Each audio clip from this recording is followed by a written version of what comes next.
I was elected to represent the citizens of Pittsburgh, not Paris. President Trump fulfills a major campaign promise, pulling the U.S. out of the Paris Climate Accord. He is not helping the forgotten American. He is hurting them. Their kids will have worse asthma in the summer. For me, this is kind of like Groundhog Day. And you know what happened when George Bush pulled out of the Kyoto Treaty? We reduced our emissions faster than the European countries that are now criticizing Donald Trump. While you were sleeping, the Trump administration asking the Supreme Court to reinstate the revised executive order on restricted travel. Hillary Clinton's 2016 excuse tour continued today. Obviously, I'm particularly concerned about the role that Russia played. It's a pathetic performance. It's sort of childish. She obviously can't accept responsibility. Mr. Woods, can you come up this way, please? Blow out. Blow out. Don't suck it, blow out. Taking home a big WIN. That's an easy one. 12-year-old Ananya Vinay coming in first place at the 90th Scripps National Spelling Bee. American. She knows what it means. A-R-O-C-A-I-N. That is correct. Congratulations.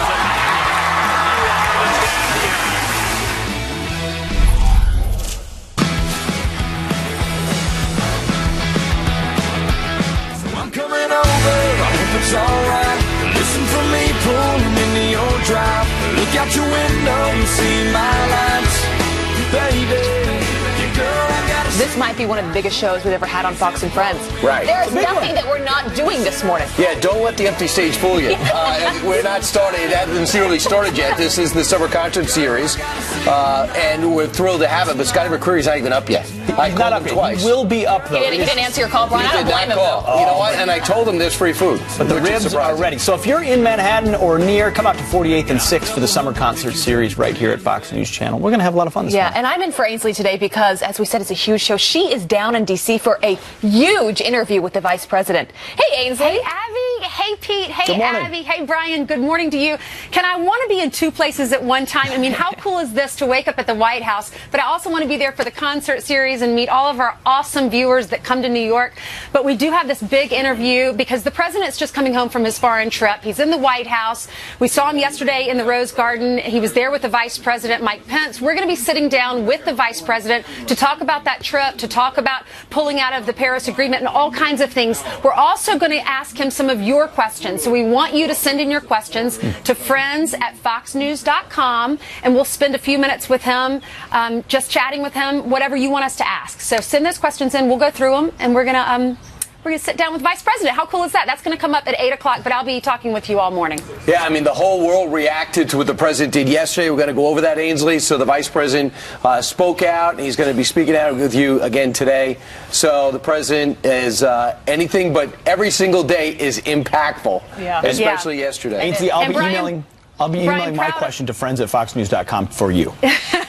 You have my email address. You can just send it right to me. All of y'all can. Brian, proud of you. You were with the Wounded Warriors last night, and I know you're going to be talking about that, too. Yeah, coming up in a little while. And I had a chance to say in Manhattan. That was cool. It felt cool for the first time in a long time. All right, Ainsley, thanks so much. We'll be with you again See you shortly. soon, Ainsley. What a perfect time for this interview with the Vice President. Oh, yeah. Really look forward to what he has to say. It is. Meanwhile, a Fox News alert now. While you were resting, the Trump administration asking the Supreme Court to revive the controversial to some travel ban. Well, if passed, it would overrule lower courts' decisions to block that order, barring entry for people from 6 Muslim majority countries. This is a big one. It's why the Gorsuch nomination was so important. Part of the reason why. Our own Griff Jenkins is live in our nation's capital with the breaking details. Good morning, Griff. Good morning, Pete, Abby, and Brian. It would take just 5 Supreme Court votes to allow the travel order to go back into place, freezing the lower court's decision to block it. The Justice Department arguing in their filing late yesterday that the federal court in Richmond made several mistakes in their ruling, and this order makes the nation safer if it's in place. Now, it halts new visas from being issued to the people in Iran, Libya, Somalia, Sudan, Syria, and Yemen. President Trump initially signing the executive order in January. It immediately faced backlash with protests erupting across the country and federal judges blocking it. Then in March, the president issued a narrower order, but it was still blocked by federal courts. Hawaii then issuing a lawsuit against the order. Now, the ACLU lashed out on Twitter overnight, writing, quote, "We've beat this hateful ban and are ready to do it again. Hashtag no Muslim ban ever." But a Justice Department spokeswoman defended the order, saying, quote, "The president is not required to admit people from countries that sponsor or shelter terrorism until he determines that they can be properly vetted and do not pose a security risk to the United States." And finally, the Fourth Court of Appeals in Virginia, for which this is all about, maintains that this is in effect a Muslim ban, and they say that the national security concerns are an afterthought. Guys? Thanks, Griff. Well, see where that goes. Thank you. Keep going up and up, and that was kind of buried because that came out right after the president got out of the Paris deal. That could be a really big one. I mean, it was a signature part of the early part of his administration. If this were to be overturned and put it in place, you start to see a number of wins for the Trump administration. Yeah, but what everyone else is talking about this morning, as you mentioned, Brian, is this Paris deal, pulling out of it, and it seems like everywhere else they're in hysterics over the decision that was made. But President Trump gave a strong speech yesterday about why he pulled out. Let's take a look at some of that. I was elected to represent the citizens of Pittsburgh, not Paris. I promised I would exit or renegotiate any deal which fails to serve America's interests. Very rarely do we have a deal that works for this country, but they'll soon be under renegotiation. The process has begun from day one. Not only does this deal subject our citizens to harsh economic restrictions, it fails to live up to our environmental ideals. I cannot in good conscience support a deal that punishes the United States, which is what it does. The world's leader in environmental protection, while imposing no meaningful obligations on the world's leading polluters. And we'd be writing checks. We're writing checks to developing nations to develop green technology when a lot of them are just struggling to make ends meet or put food on the table. Yeah, it was a great speech, in my opinion. It was an America First speech. I love that line. He represents Pittsburgh, not Paris. This is Americanism, not globalism. The elites have forgotten that. The elites in our country and elsewhere, they love to collaborate with other elites and forget about how it impacts real people. And at the end of the day, this is not just a redistribution of wealth, the Paris Climate Accord. It's a redistribution of power. It's a punishment against superpowers and powerful countries saying, you've polluted too much, now it's time for you to pay up so everyone else can pollute and catch up. Well, it turns out we've done a lot already. Well, the thing is, other nations say we're in, but no one's sacrificing as much as us because we're so far advanced in our technological, right, and in our emissions in our industries. Why should we be punished for that? Right, and what they're doing is we're not walking away from anything that we're developing. We're not saying, okay, forget about making electric cars, forget about the hybrid engine, forget about wind and solar. What they're saying is we're not going to be bound by an international agreement which potentially could have some enforcement capabilities. Yes. That means a global body would potentially putting some restraints on our economy. That is exactly right. But people are not describing it that way. A lot of people are in hysterics. They're saying that we've lost our position as a leader on the world stage. If we have to be part of a deal to be a leader on the world stage, I don't want to live in that world. Right? As you said, we're actually living on an abundance of natural gas right now. I mean, we can continue to lead by example here in this country. Which is clean. Which is clean, right? And we've got to take a real opportunity there. I mean, to lead on the global stage. But you think about places like China and like India. I've spent many years living in that part of the world. There are moments, mornings you wake up, you cannot even see outside your bedroom.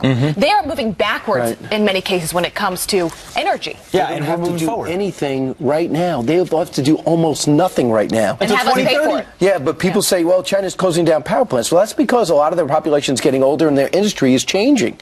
But for the most part, China has a 5-year plan to raise coal-fired power capacity by over 900 gigawatts. Yeah. That's in the short term. So everyone's making these statements, these platitudes, but in reality, they're not doing anything. Here's what a lot of Democrats and other world leaders are saying. And the media. On a sunny day in the Rose Garden, what could be defined and construed as a dark speech. I have such rage and sadness. We just watched a dangerous little man give a very, very scary speech. One of the most bleak depictions of America's role in the world as environmental partners. He is not helping the forgotten American. He is hurting them.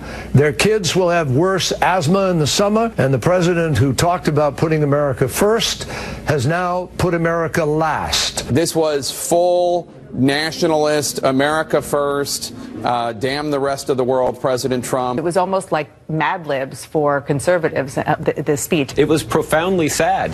He, as you pointed out, portrayed a very dark vision for the future of the country. This will be the day that the United States resigned as the leader of the free world. It's nothing short of that. I will note that Mitt Romney tweeted almost the same thing, saying it's about America remaining the global leader. I mean, in my mind, this is leadership. When the whole crowd's going that way, and you say, I'm going to go this way because I believe it's better for my country and the world, that's leadership. Yeah, well, he's also, as he's been doing from day one, running for president, fighting for the American people. You know who ends up paying for that price when companies have to pay for those regulations to increase what they're doing? That's right. That falls on our back. The American taxpayer has to pay for that. Absolutely. Now, meanwhile, Mark Thiessen, who's a speechwriter for president, terror expert, best-selling author, and featured columnist, said, listen, this is deja vu all over again. Listen. I served in the Bush administration when George W. Bush withdrew from the Kyoto Treaty on global warming. So for me, this is kind of like Groundhog Day. I'm experiencing all the same outrage and all the same predictions of apocalypse and the world is coming to an end and all the rest of it. And you know what happened when George Bush pulled out of the Kyoto Treaty? In the next 14 years, we reduced our emissions by 18%. We reduced our emissions faster than the European countries that are now criticizing Donald Trump. Our emissions right now are at 1992 levels. And it's not because of a treaty. It's not because of some piece of parchment signed in Paris or Kyoto. It's because of the free market economy, innovation, and technology. It's hydraulic fracking. It's all of these clean coal technologies that are reducing our emissions. That is going to continue regardless of this Paris Agreement. And by the way, we did it while keeping our energy prices half of those in Europe. Can't say it any better. The free That is market so well said. versus state-based solutions. Heritage Foundation says this is going to cost 400,000 jobs, and by 2040 would cost the economy. This Paris Accord was going to cost, according to the Heritage Foundation, us 400,000 jobs, 200,000 manufacturing jobs, and for the average family of four, $20,000. And our GDP over the course of a couple of years will lose 2.5 trillion. So, of course, 10 years. But that is a conservative organization. I'll grant that. But these are numbers that President Trump won't want. What you're saying is what President Trump said. It's a bad deal, so we're out. All right. Meanwhile, guess who's in? Jillian. Hey, Jillian, her bright yellow this morning. Happy Friday, guys. Friday. We made it. It's the end of the week, but we still have a little bit of time to get through. So let's get you caught up on what you need to know before you leave the house, starting with the Fox News alert. Defense Secretary James Mattis landing in Singapore overnight. He's meeting with diplomats from South Korea, Japan, and Australia for a key defense summit. The leaders will discuss North Korea's growing nuclear threat, as well as America's security goals under President Trump. This is his second trip to the region since taking charge of the Pentagon. Dozens are dead after a gunman sets a packed casino on fire.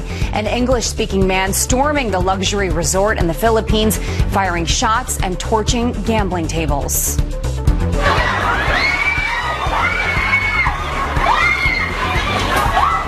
Panicked guests running for their lives, as you can see at the Resorts World Manila, as it fills with thick smoke. Victims dying from suffocation. The gunman also dead. Police do not believe this was terrorism, but still a frightening scene. And that's a look at your headlines on this Friday. I'll see you guys in a little bit. So frightening. Thank you, This sounds good, and I know you're going to be heading outside. Coming up, though, we've been telling you about the leader of a terror group set to be honored at a parade in New York City. This morning, a big update, and it's breaking right now. Plus, stocks surging and the job market booming. So why is the so-called mainstream media ignoring all this good news? Our own Stuart Varney, he's not ignoring it, but he is drinking coffee from a Keurig machine, and he is next. That is our sponsor this year. That's right.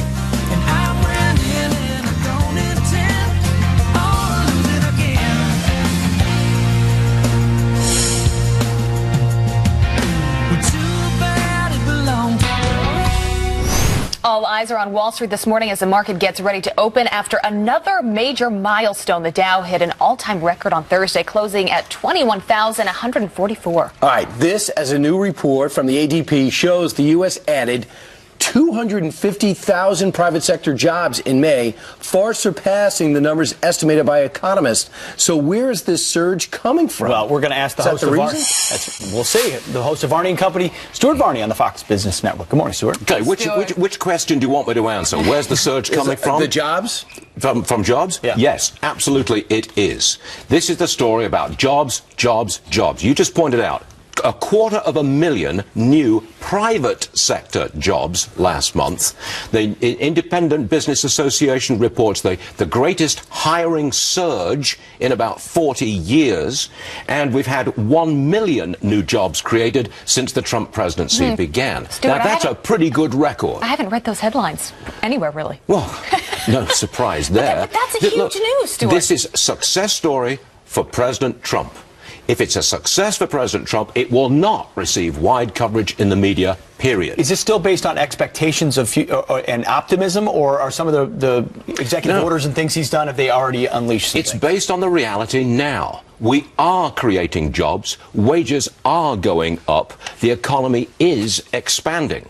And the market realizes this. The market looks at this and says, well, that means better profits down the road. That means more jobs down the road. Stock prices go up. It kind of leaked before the 3 p.m. presser, which was around 3:20, that this was coming out. The president was going to back out of the Paris deal. Did the market fully respond to that and digest that? Yes, the market did respond to that. Throughout yesterday's trading session, the market was flat to lower to slightly higher. Then early afternoon, when the word leaked out that, yes, we would be exiting the Paris Accord, it's at that moment that the stock market started to go straight up. And it closed at yet another all-time record high. And by the way, it will open higher again on top of that record yet again this morning. Why do these oil and gas companies, why were they all for staying in? Rex Tillerson, Exxon, the new CEO, why were they saying we want to stay in the Paris deal? Yet they seem to benefit from it. Exxon is being taken to court, being held liable for global warming. They want to assume a defensive position. That's what's going on there. So you said there are a lot of companies that would be happy mitigating about liability. Yeah, okay. You've got Robert Iger, Disney, dropping out of the President's Scientific Advisory Council. You've got Elon Musk, Tesla, dropping out the Advisory Council. That's it. Industrial America loves what's going on. Industrial America wants cheap electricity to bring manufacturing back here, and that's what we're going to get. You want some more of that charisma? You got to flip channels to the Fox Business Network. Yeah. Stuart Varney's he's at his best on Friday. Let's be honest. At 4 o'clock in the morning. Thank you, Jason. All right, Stuart. Thank you. Meanwhile, straight ahead, the left melting down over the decision to drop out of the Paris Accord. The president who talked about putting America first has now put America last. Oh, good. Is this new? Is this a debate worth having? We'll do it. Plus, Hillary Clinton returned to the scene of the crime yesterday. And wait until you hear what she said about the election this time. You don't want to miss this one. Quick headlines out. President Trump signing a waiver keeping the U.S. Embassy in Israel in Tel Aviv for now.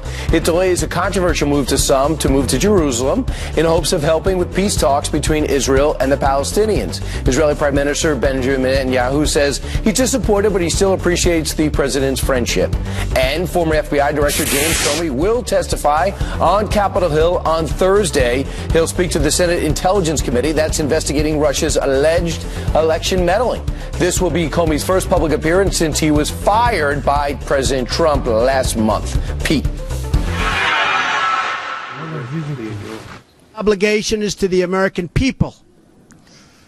The Paris Accord would undermine our economy, hamstring our workers, weaken our sovereignty. It is time to exit the Paris Accord. President Trump says he put America first by exiting the Paris Climate Accord, but critics say it was America last. A dark speech. This will be the day that the United States resigned as the leader of the free world. I have such rage and sadness. We just watched a dangerous little man give a very, very scary speech. Okay. But is this America First move so bad? Here to debate former World Bank Special Envoy for Climate Change, Andrew Stier, and political analyst for Rasmussen Reports, Amy Holmes. Thank you both for joining us this morning. So, Andrew, I'll go to you first. You're obviously a critic of the fact that the president pulled out. But is he not right that he represents the people of Pittsburgh, not the people of Paris, and he's trying to put their interest first? Well, it's interesting that after he said he represented Pittsburgh, the mayor of Pittsburgh said, well, actually, I do, and we're doing very well on green jobs, that's not really 65,000 the green point. jobs in Pennsylvania alone, which is more than in the coal sector. And it was interesting just hearing the discussion about these wonderful new jobs over the last month. And it's a real blessing that jobs are growing so rapidly. And of course, the sector where they're growing the most rapidly is in clean energy, which is growing just in leaps and bounds. Now over 2.5 million people working in clean energy, as opposed to 55,000 in coal. Amy, as many have pointed out, it's innovation. It's the free market. It's things like that have reduced emissions and brought a lot of jobs to the United States, not international agreements. So is the president not in keeping with trying to build more jobs here at home? Well, Pete, I can tell you about polling data, and consistently polling has showed that environmental issues, going green, is actually very, very low on voter priorities. What they want to see is growing jobs. And I appreciate seeing the Capitol building with our guest in the background, because with the Kyoto Treaty back in the 90s, when this question was put to the United States Senate, it was voted down 95 to 0. When it comes to the American people, what they want to see is the economy growing. They don't want treaties that are going to bind us to regulations that are going to hamstring our economy, not allow it to grow. And in fact, Donald Trump campaigned on this, so he's keeping his campaign promises. Well, Andrew, over to you. I mean, many people have described this agreement as a massive redistribution of wealth from wealthy developing countries to others, but also a redistribution of power. Is America not being punished for being powerful and productive in a free market economy under this climate accord? And President Trump is saying, hey, we shouldn't be punished for that. Let us determine our own fate. Actually, the most recent polls show that 72% of the American people actually would like President Trump to address climate change and to stay in the Paris deal. Is the United States being punished? Well, he talked yesterday about $1 billion of U.S. money going to help other countries. Last year, China put $42 billion into other countries in order to promote low-carbon development, and it's spending currently more than twice what we're spending here on renewable energy, and no wonder it is therefore winning the race for export. And today, as you know, China and the European Union are announcing a major new pact, technology transfer, working together in each other's countries, building a faster progress on technology, so and so on. That's great for China, but here's what I can tell you.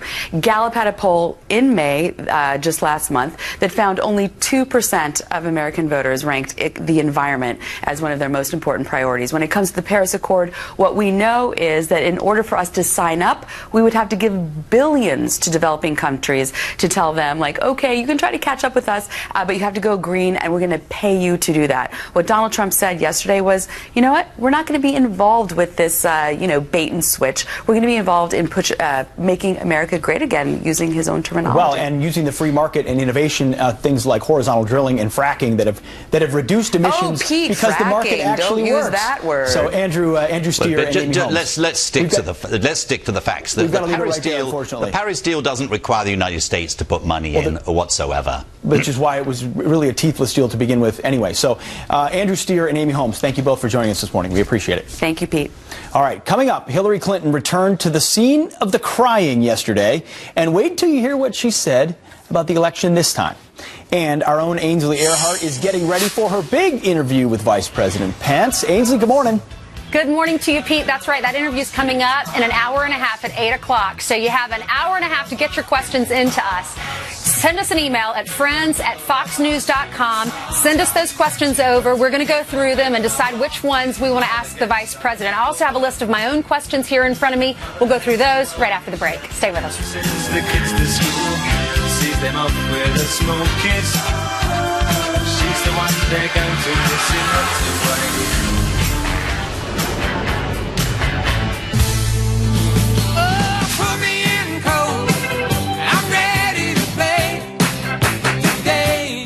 There you go. It's your shot of the morning. Welcome to the club, the Supreme Court Club. Justice Neil Gorsuch, I don't know if you heard, but he's in there taking his first official photo. Look at that. He's very tall. He is tall. Well, America's highest court updating its class picture, showcasing the newest member, President Trump's pick. The 9 justices, always seated by seniority, not by height. The court finally, yes, at full strength again. Justice Gorsuch replacing Antonin Scalia, of course, more than a year after his death. So a lot of cases coming before that group soon. And I'm just very curious to see who's going to be getting up and leaving the room soon. right? I mean, there's rumors that something could happen as far as Justice Kennedy Even as this summer, early they as said. this summer. And the summer's here because I know because Pete was wearing his tank top around the office.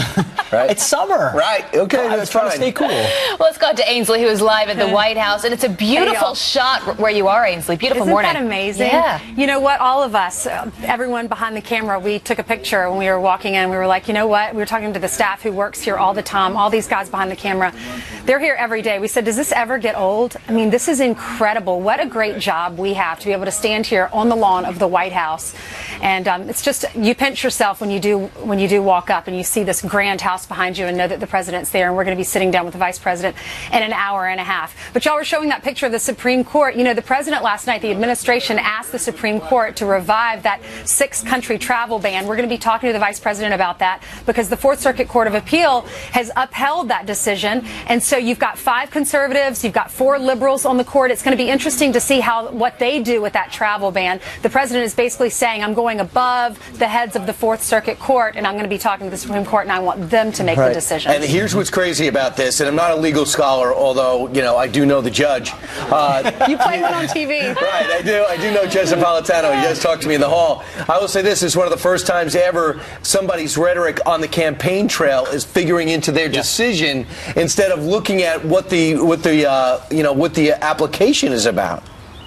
Yeah, I know. We'll ask him about that, Brian. Send us your questions in if you have specific questions about that. Also, pulling out of the Paris Agreement. We saw that yesterday at the Rose Garden behind us. The vice president introduced the president. We'll get his reaction to that and talk further in detail about it and what we can do to maybe compromise and negotiate. Also, the terror attack in Manila yesterday, tax reform, health care, Hillary Clinton's comments, and the negative coverage from the media. Yeah, the question I sent you, Ainsley, was are the Republicans in the Senate actually going to get their act together and pass something? So yeah, that's in your I don't even need to check my email. You're no excuse, Pete, but to ask your question. Yeah, I fax too.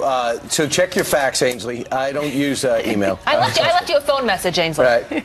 I know, Abby, you're so sweet. Thanks for sitting in that chair. You're doing a great job. But I got your text messages this morning. We cannot wait for your interview. A lot going on this morning. Thank you, Ainsley. Thanks, Ainsley. All right, Ainsley, thanks so much. She refuses to toss to Jillian, so I guess we will. All right, we'll find out what the friction is with that's about a little bit later. You know, I was busy writing her a letter. You were. Well, she's overwhelmed with letters this morning. Good Friday morning to you guys. To you at home as well. Let's start with this. Kathy Griffin, the comedian who posed with a fake beheaded President Trump. You remember this. Well, she's going to speak out today. The disgraced star holding a press conference about alleged bullying from the First family. She's also expected to explain why she took the photo that's causing her to lose gigs and an endorsement deal. The Veterans of Foreign Wars, the latest group to condemn Griffin, saying, quote, her apology is not accepted. Hillary Clinton, she just can't let it go. She's keeping her blame game going, this time trashing President Trump at the same place where she would have given her victory speech in November. That is unleashing a level of vitriol and defensiveness, hatred, that I don't think we should tolerate. And remember earlier this week when she was blaming everyone else? Nothing from the Democratic Party. Comey was more than happy to talk about my emails, but he wouldn't talk about investigation of the Russians. Well, now even CNN is mocking her. Take a look. What do we make of this? Besides the fact that the 2016 campaign apparently will never end. It seems like she's burning bridges within her own party. I don't understand the Russians cloaked Wisconsin, so she couldn't find it on a map to get there and campaign there. Well, Clinton's keeping the public tour going with a fundraiser in Baltimore on Monday and a commencement speech in Brooklyn next Thursday. All right, we want to warn you, this next video we're about to play could be really disturbing to some and hard to watch. A freak wind gust sends the bounce castles flying through the air with children inside. Play structures lifting off the ground as parents run to help their kids. You can see the castle slam into the ground. This was at a birthday party in Mexico. Another flipping upside down and flying into a parking lot. 4 kids are hurt. 1 is in critical condition. The newly released leader of a terror group responsible for more than 100 bombings across the U.S. is stepping aside from New York's Puerto Rican Day Parade. Oscar Lopez Rivera will still march, but he is declining an honorary title after some corporate sponsors, law enforcement, and local leaders pulled their support. Rivera spent more than 35 years behind bars before President Obama commuted his sentence. That's a look at your headlines on this Friday. It's time to go outside, though, where Janice Dean has literally the best job in the world today. Hey, guess what? Well, I have a great crowd. Scotty McCreery is going to be performing here for our summer concert series. And guess what? It is National Donut Day! Thank you, Krispy Kreme Donuts. What's your name? Where are you from?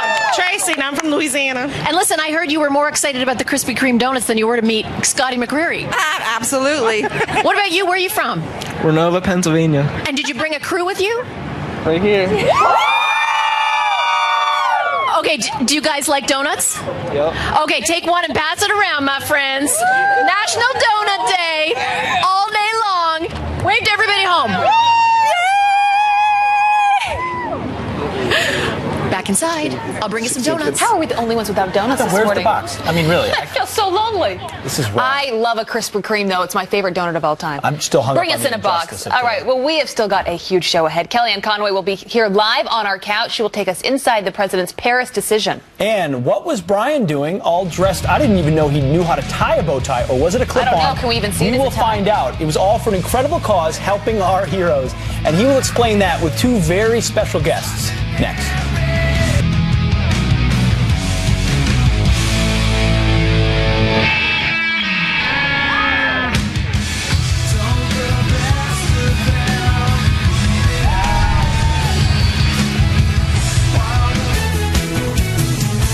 We are back with some quick Friday morning headlines for you. Prison break gone wrong. An inmate gets tangled in a 32-foot-high barbed wire fence trying to escape rescue workers in Australia using a cherry picker to get her down. Well, she was not seriously hurt and is now back behind bars.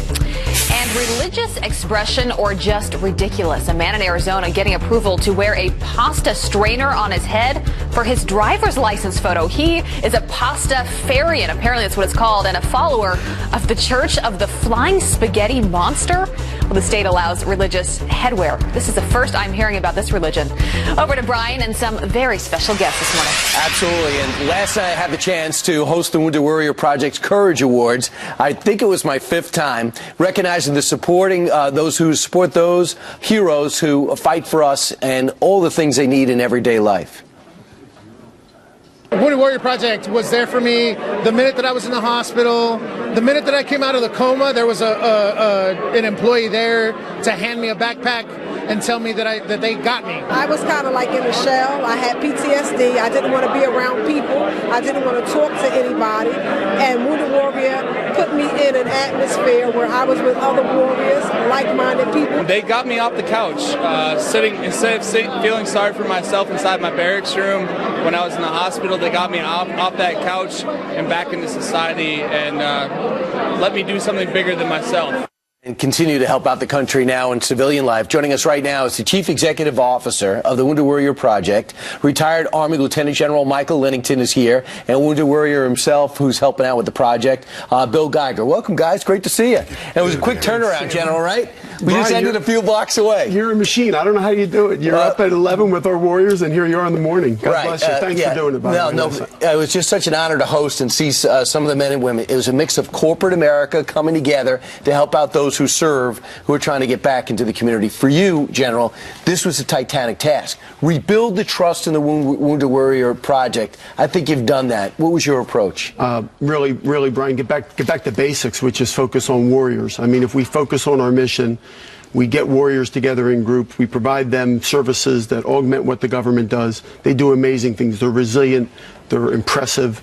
As last night you saw, we got some pretty special warriors out there giving back and taking care of each other. Right. Warriors like Bill. Yeah, so Bill, tell me about your service. Why did you get in? What did you do when you were in? And what did you need now that you're out? Well, I joined after a very short college football career, and I really didn't want to be part of a team. So I joined the military, military police, my entire Army Reserve career for 20 years. And, you know, what I needed when I got out was, again, more of that teamwork, the camaraderie, being with other wounded vets that I say that you could be in a room of other wounded vets and not say a word and completely understand each other. It's just really the understanding of without really even talking. Right, and what you needed, though, too, in order for this to happen, you need corporate support. Sure. And a lot of corporations are like, I don't know about the Wounded Warrior Project. I heard about some controversy. Then up comes Stanley Black & Decker, and the USAA stepped up, and they were your underwriting sponsor last night. That room is packed at the Hilton, and I think the message is pretty clear. General, you're well on your way. Yeah, Brian, it was. I mean, we honor our warriors first. Those passionate companies and individuals that support our mission, support our warriors.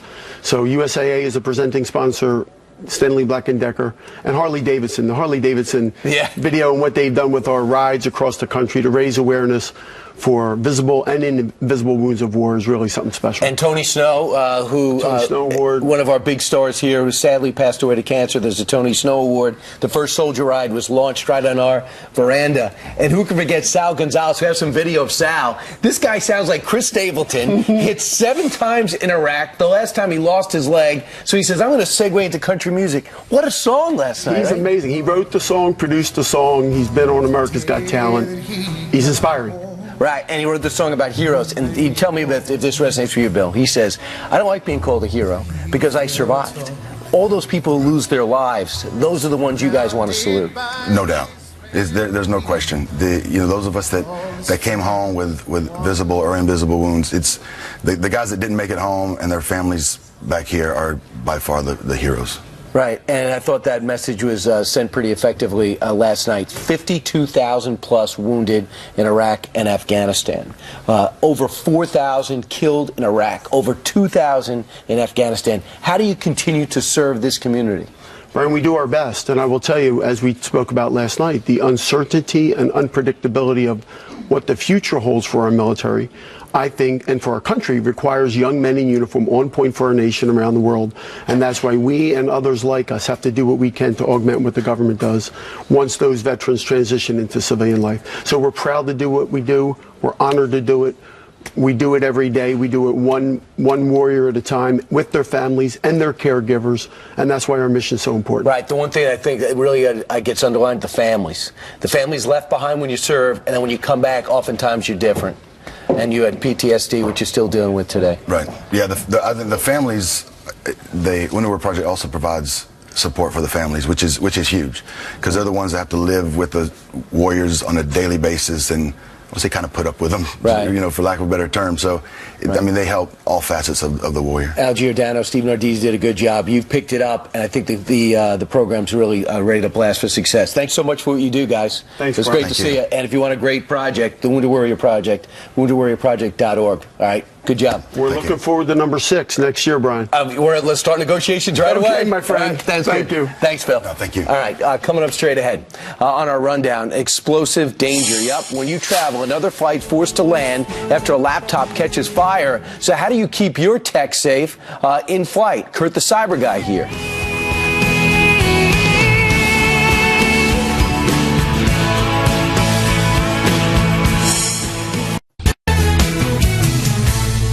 Well, this was scary. A JetBlue plane packed with people on board forced to land after a lithium battery burst into flames.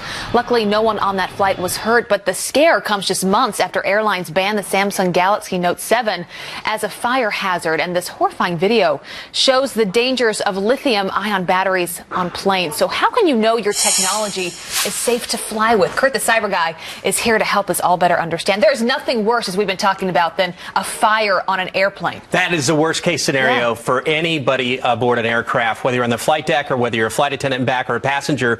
And this crew jumped into action. They took it to the rear of the plane into the lavatory. One thing you want to do with a lithium fire is really get rid of the oxygen that's going to it. So they tried to smother it. A Class D fire extinguisher is the best for that. But we got to tell you something. You have so many devices at home that have lithium ion inside of them. Because you see the story and you're like, that could have been me.